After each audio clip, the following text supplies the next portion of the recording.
आज का पहला प्रश्न है कि कलिंग नरेश खारवेल का हाथी गुम्फा अभिलेख निम्नलिखित में से किस धर्म से संबंधित है?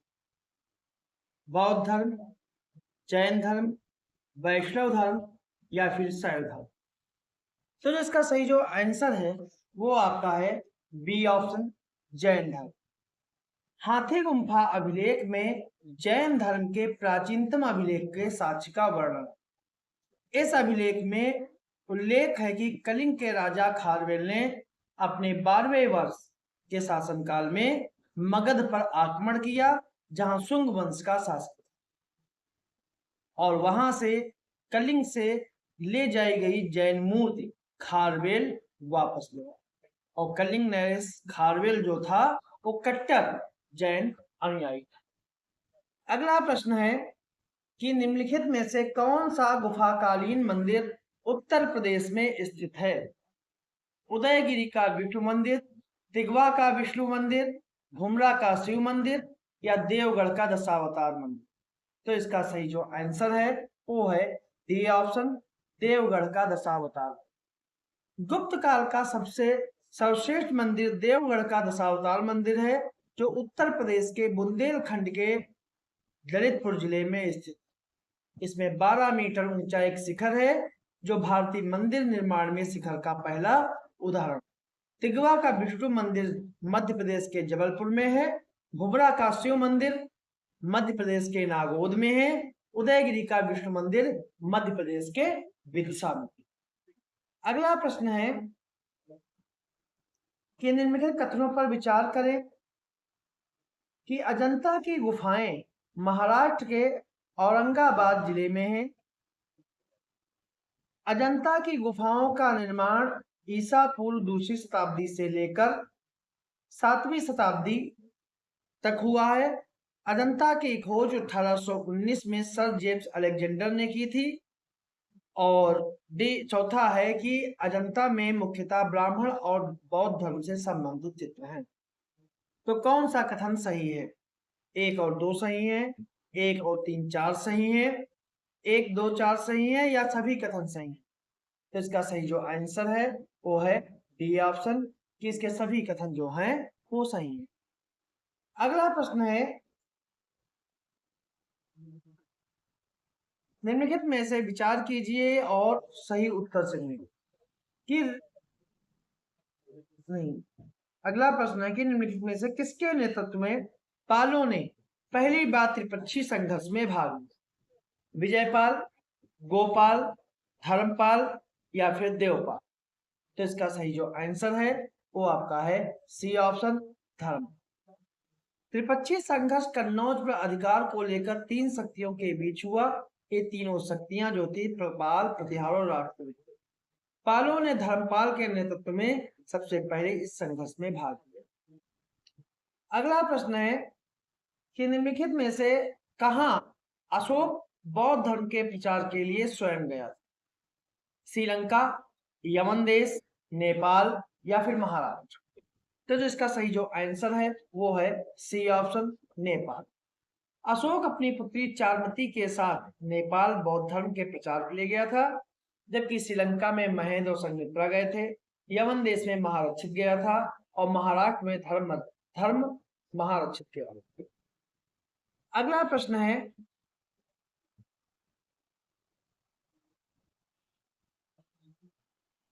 कि सही उत्तर चुनना है कि ऋग्वेद के 10वें मंडल में वर्णित पुरुष सूक्त में विराट द्वारा 4 वर्णों की उत्पत्ति का वर्णन है।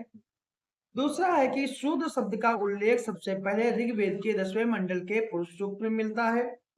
तीसरा है ऋग्वेद का 8वां मंडल अंगिरस वंश को समर्पित है, जबकि ऋग्वेद का 9वां मंडल सोम देवता को समर्पित है। और लोकमुद्रा विदर्भ राज्य की कन्या थी, जिसका विवाह अगस्त ऋषि से हुआ था, और यह ऋग्वेद के रचनाकारों में से एक है।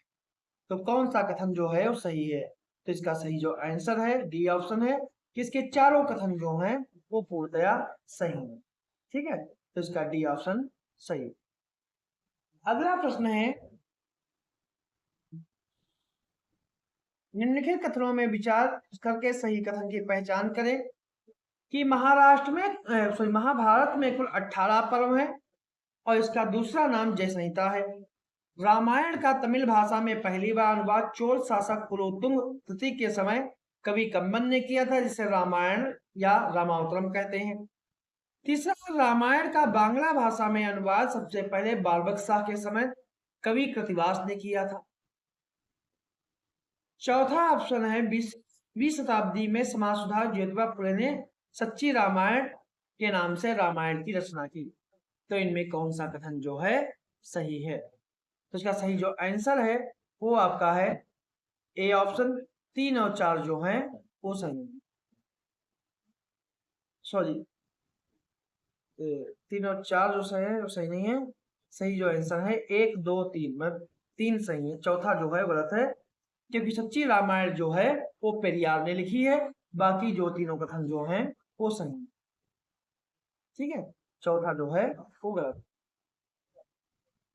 अगला प्रश्न है, गयासुद्दीन बलबन के संदर्भ में विचार कीजिए कि इसने दीवाने आरिज विभाग की स्थापना की, इसने सिजदा और पायबोस प्रथा को समाप्त किया और तुर्क चिहलगानी संस्था को नष्ट किया। तो कौन सा सही है? 1 और 2, 2 और 3, 1 और 3 या फिर 1 2? तो जो इसका सही जो आंसर है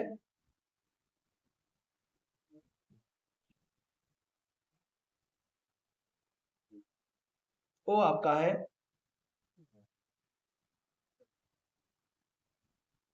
सी ऑप्शन, 1 और 3, पहला और तीसरा, क्योंकि सिजदा और पायबोस प्रथा को गयासुद्दीन बलबन ने शुरू किया था, ना कि इसे समाप्त किया।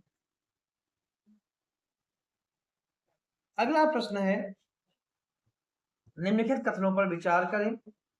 दिल्ली सल्तनत पर सबसे अधिक वर्षों तक शासन करने वाला वंश तुगलक वंश था और दिल्ली सल्तनत पर सबसे कम वर्षों तक शासन करने वाला वंश सैयद वंश।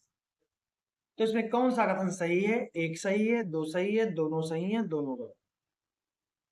तो इसका सही जो आंसर है वो आपका है ए ऑप्शन, केवल एक, पहला सही है, दूसरा गलत। ऐसा इसलिए है कि दिल्ली सल्तनत का प्रारंभ जो है गुलाम वंश से हुआ और अंत जो है लोधी वंश से। इसके शासकों, गुलाम वंश के शासकों ने 1206 से 1290 तक शासन किया और सबसे अधिक समय तक शासन जो है तुगलक वंश ने 1320 से लेकर 1414 और सबसे कम समय तक शासन 1320 तक 1290 से लेकर 1320 तक खिलजी वंश ने किया। तो इसका सही जो आंसर है पहला सही है, दूसरा जो है वो गलत। अगला प्रश्न है, निम्नलिखित कथनों पर विचार करें। इब्न बतूता मोरक्को का निवासी और यह अलाउद्दीन खिलजी के समय भारत आया था। और दूसरा, तीसरा है इसे दिल्ली का काजी नियुक्त किया गया था। तो पहला प्रश्न कौन सा सही है? 1 2 या 3?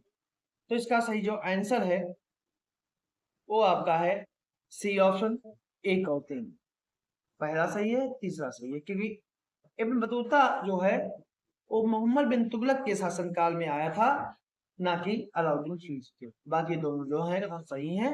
इब्न बतूता ने ही किताबुल रहला पुस्तक लिखी और यह मुख्य रूप से इथोपिया का या अबिसीनिया का निवासी। अगला प्रश्न है,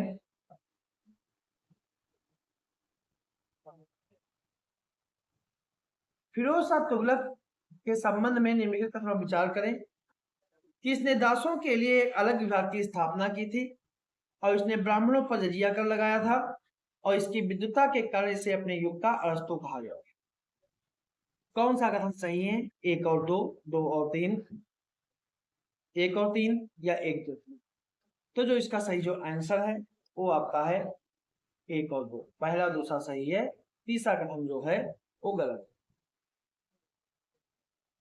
मोहम्मद बिन तुगलक को अपनी विद्वता के कारण अरस्तु कहा गया, अपने युग का अरस्तु कहा गया था, ना कि फिरोज। अगला प्रश्न है, निम्नलिखित कथनों पर विचार कीजिए कि शेर खान ने सासाराम के युद्ध में हुमायूं को पराजित किया। दूसरा, करंजन के युद्ध में शेरशाह की मृत्यु हो गई थी। तीसरा, फतेहपुर सीकरी की स्थापना अकबर ने। तो कौन सा कथन सही? 1 और 2, 2 और 3, 1 और 3 या फिर 1? तो इसका सही जो आंसर है वो आपका है बी ऑप्शन, 2 ऑप्शन, दूसरा तीसरा सही है, पहला गलत है, क्योंकि शेरशाह ने बिलग्राम के युद्ध में यानी कन्नौज के युद्ध में पराजित किया था, दिल्ली की गद्दी पर नियंत्रण। ठीक है, बाकी दोनों जो हैं सही हैं। अगला प्रश्न है, गलत युग्म की पहचान कीजिए। सनक संप्रदाय चैतन्य, रुद्र संप्रदाय वल्लभाचार्य विष्णु स्वामी, ब्रह्म संप्रदाय माधव, वैष्णव संप्रदाय रामानुज। तो जो इसका सही जो आंसर है वो आपका है ए ऑप्शन, सनक संप्रदाय। सनक संप्रदाय जो है वो गलत है कि सनक संप्रदाय की स्थापना जो है निम्बार्क में। ठीक है, सनक संप्रदाय को हंस संप्रदाय और देवास संप्रदाय भी कहते हैं और इस संप्रदाय के मत को द्वैतवाद कहते हैं। ठीक है, अगला प्रश्न है, निम्नलिखित में से किस संधि के तहत पेशवा मराठा संगठन का वास्तविक प्रधान बन गया? वारणा की संधि, संगोला की संधि, दिल्ली की संधि या फिर मंगलौर की संधि? तो जो इसका सही जो आंसर है वो आपका है बी ऑप्शन, संगोला। संगोला की संधि जो है वो 1750 को बाजीराव और मराठा शासक राजाराम के इसी संधि के तहत पेशवा को मराठा संगठन का वास्तविक सर्वेसर्वा मान लिया। अगला प्रश्न, दिल्ली में किसने कहा था कि बंगाल विभाजन हमारे घाव पर नमक की तरह? सुरेंद्र नाथ बनर्जी, रविन्द्रनाथ टैगोर, गोपाल कृष्ण गोखले या फिर भूपेंद्र नाथ दत्त? तो इसका सही जो आंसर है वो आपका है सी ऑप्शन, गोपाल कृष्ण गोखले ने ऐसा। अगला प्रश्न है, 1857 के विद्रोह और उनसे संबंधित नेताओं के संदर्भ में कौन सा सही सुमेलित नहीं? हजरत महल लखनऊ, लियाकत अली इलाहाबाद, वजीर अली खान गोरखपुर, देवी सिंह मथुरा? तो इसका सही जो आंसर है वो आपका है सी ऑप्शन, वजीर अली खान गोरखपुर। क्योंकि वजीर अली खान ने गोरखपुर में नेतृत्व नहीं किया था, इन्होंने वाराणसी में इसका नेतृत्व किया। इसका सही जो आंसर है, गोरखपुर में जो नेतृत्व है वो गजाधर सिंह ने किया था, इसलिए सही आंसर जो है वो सी ऑप्शन। अगला प्रश्न है, निम्नलिखित कथनों पर विचार कीजिए। द्वैत शासन का जनक लियोनिस कर्टिस को माना जाता है और वारेन हेस्टिंग्स के समय श्वेत विद्रोह हुआ। तो कौन सा कथन सही है? पहला, दूसरा, दोनों या दोनों? तो जो इसका सही जो आंसर है वो है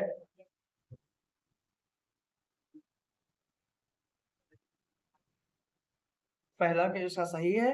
दूसरा कथन इसका गलत है कि श्वेत विद्रोह जो है वो क्लाइव के समय हुआ, ठीक है, ना कि वारेन हेस्टिंग्स।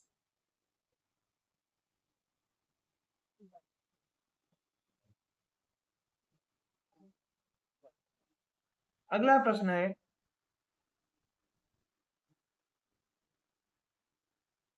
निम्नलिखित घटनाओं में कौन सा विलियम बेंटिक से संबंधित है? सती प्रथा का अंत, दास्ता उन्मूलन अधिनियम, सिंध का विलय, एक और दो, दो और तीन, एक और तीन या एक दो तीन? तो इसका सही जो आंसर है वो आपका है ए ऑप्शन, एक और दो। पहला दूसरा सही है। सिंध का विलय जो है वो 1843 में चार्ल्स नेपियर के नेतृत्व में हुआ था और उसमें गवर्नर जो था वो लॉर्ड एलनबर्ग। अगला प्रश्न है, मानक्रीफ आयोग का संबंध निम्नलिखित में से किससे? पुलिस सुधार, प्राथमिक शिक्षा, सिंचाई या आकार? तो इसका सही जो आंसर है वो आपका है सी ऑप्शन, सिंचाई। मानक्रीफ आयोग का गठन सिंचाई से संबंधित है और इसका गठन 1901 में लॉर्ड कर्जन ने किया था और कर्जन ने इसका अध्यक्ष लॉर्ड मैकडोनाल्ड को बनाया।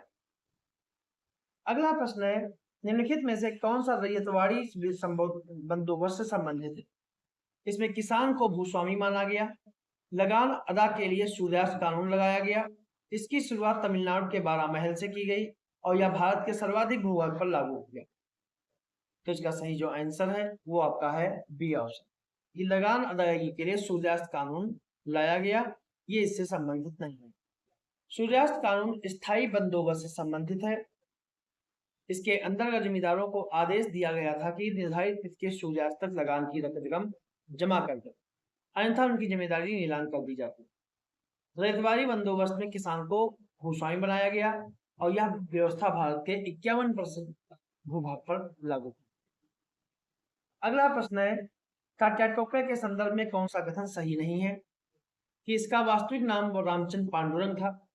1857 के विद्रोह में इन्होंने ग्वालियर में रानी लक्ष्मीबाई का सहयोग किया और ग्वालियर के पतन के बाद एक कानपुर चले गए। तो कौन सा कथन सही है? 1 और 2, 2 और 3, 1 और 3 और 1 2। तो जो इसका सही जो आंसर है वो है आपका ए ऑप्शन 1 और 2। पहला दूसरा सही है, तीसरा गलत है, क्योंकि ग्वालियर के पतन के बाद ये नेपाल चले गए थे, ना कि कानपुर। अगला प्रश्न है, एक बंद अर्थव्यवस्था वह अर्थव्यवस्था है जिसमें कि मुद्रा की आपूर्ति पूरी तरह से नियंत्रित की जाती है, घाटे का वित्त पोषण किया जाता है, केवल निर्यात होता है, ना तो आयात होता है और ना ही निर्यात। तो कौन सा कथन सही है? तो इसका सही जो आंसर है वो है आपका डी ऑप्शन, मतलब कि बंद अर्थव्यवस्था वो होती है जिसमें ना तो निर्यात है और ना ही इसमें आयात। अगला प्रश्न है, भारतीय जनजाति सहकारी विपणन विकास परिसंघ की स्थापना कब की गई? 1987, 1985, 1984 या 1991? तो इसका सही जो आंसर है वो आपका है ए ऑप्शन 1987। अगला प्रश्न है, निम्नलिखित में से कौन से देश आर्कटिक वृत्त से नहीं गुजरते? आइसलैंड, रूस, नॉर्वे या स्वीडन? सही जो आंसर है वो आपका है ए ऑप्शन आइसलैंड। यूरोप में फिनलैंड, नॉर्वे, स्वीडन और रूस, इन 4 देशों से ही आर्कटिक वृत्त गुजरता है।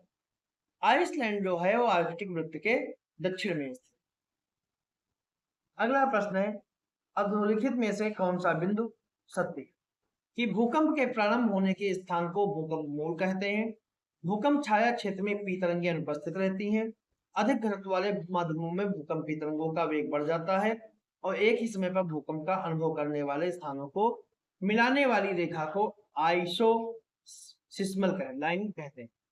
तो कौन सा कथन जो है वो असत्य? तो जो इसका सही जो आंसर है वो आपका है डी ऑप्शन।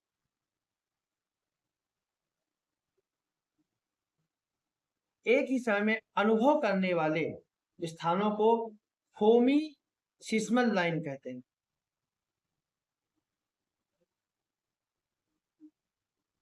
आइसोसिस्मल नहीं, होमिसिस्मल लाइन कहते हैं। और एक ही समय पर समान तीव्रता वाले भूकंप का अनुभव करने वाले, ठीक है, एक ही समय पर समान तीव्रता के भूकंप का अनुभव करने वाले को आइसोसिस्मल लाइन कहते हैं, जबकि एक ही समय पर केवल भूकंप का अनुभव करने वाले को होमोसिस्मल लाइन। आज का आखिरी प्रश्न, निम्नलिखित में से कौन सा कारक प्रवालों के विकास में सहायक नहीं? अवसाद मुक्त जल, सामान्य लवणता, गहरे सागरीय क्षेत्र या मानवीय क्रियाकलाप से मुक्त क्षेत्र? तो सही जो आंसर है वो आपका है गहरे सागरीय क्षेत्र। प्रवाल जो है उष्णकटिबंधीय सागरों में पाए जाने वाले जीव हैं, इनको छिछले सागरीय क्षेत्र में सागरीय चबूतरों के सहारे विकास होता है और ये गहरे सागरीय क्षेत्र में विकास में सहायक नहीं। तो सही आंसर जो है सी ऑप्शन। तो ये थे हमारे कुछ प्रश्न।